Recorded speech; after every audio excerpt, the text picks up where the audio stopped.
and welcome to the kitchen to Chef Mark. Today we're making a slow-cooked pot roast.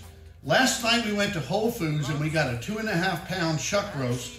Then this morning, woke up at 7 o'clock, we seasoned it, we seared it, and we put it in the crock pot, and there it will cook for about the next 10 hours. It's going to be delicious, so stick around and we'll show you how we made it. Let's get out our crock pot. We will put a light coat of olive oil on the inside and turn the crock pot onto the low setting. Take the pot roast and put it onto a plate. Pour some extra virgin olive oil on the meat, then season it with a generous amount of sea salt and fresh ground pepper. Now put some of the extra virgin olive oil in a heavy-duty stainless steel pan and bring the heat up to medium-high. We want to sear the roast for at least 3 minutes per side. This will really help boost the flavor of the meat. Add in the stew meat and sear it on all sides too. The stew meat is optional, but it was nice and lean, and I wanted to experiment with about 1/2 pound to see how it would hold up in the crock pot. After 3 minutes, we will turn the roast over and sear the other side. Look how nice and brown the roast is. We'll turn over the stew meat too.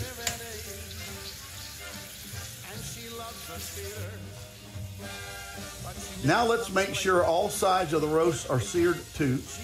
And once all the sides of the roast are seared, we will put the roast into the crock pot. Next, we will get our potatoes ready. I have about 1 pound of Yukon Gold potatoes, which we will use for mashed potatoes. And once they're all peeled, we'll put them in cold water so that they don't get brown. We have 3 large red potatoes that we will slice and use for the pot roast. Put the sliced potatoes on top of the roast and then put the lid back on the crock pot. Now take a large onion. I'm using a Vidalia onion, but you can use any onion that you want. Peel the onion and slice the onion into large dices. Put the diced onion into the pot on top of the roast and the potatoes, and then put the lid back on top of the crock pot. Next, we have 3 organic carrots. They were washed but not peeled. Remove the ends and chop into large pieces. I'm placing the carrots into the crock pot by hand because they tend to want to roll off the cutting board. I'll put the carrots toward the edge of the crock pot because I want them to fall into the broth as the pot roast cooks. Then put the lid back onto the crock pot. Our final vegetable is celery. Wash and clean about 4 or 5 stalks and cut them into medium dices. Add the diced celery to the crock pot and then put the lid back on.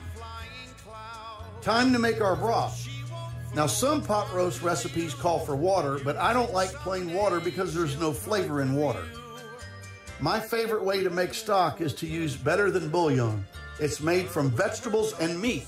Don't use those square cubes if you can help it. They're almost entirely made of salt. Pour in 1 cup of the broth and place the lid back on. Next, we will add 2 ounces of Natalie's squeezed fresh lemon juice. This will add a nice zing to the roast and enhance the flavor of the sauce that it's making. Place the lid back onto the crock pot. Some pot roast recipes call for you to add in 1 envelope of onion soup mix, but let's make our own.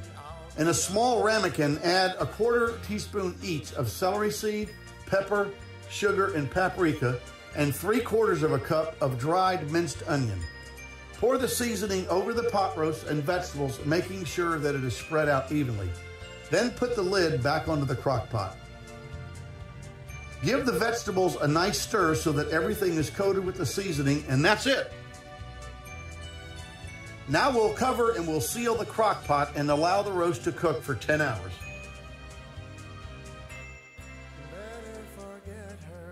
And now it's time to get our mashed potatoes ready.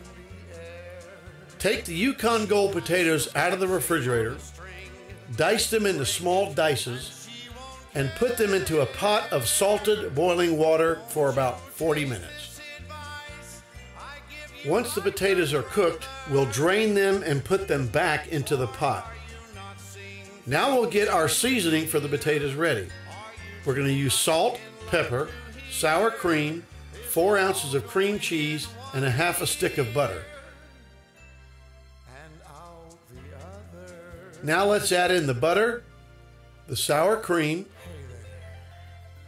and the cream cheese. Now the cream cheese will help keep the potatoes nice and thick.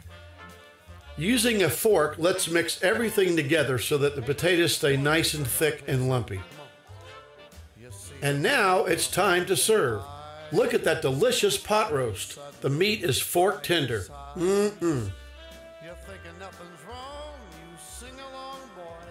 And there it is, our delicious pot roast with broccoli and mashed potatoes. Until next time, bon appetit. You're hand in hand beneath the trees, and soon there's music in the breeze. You're acting kinda smart.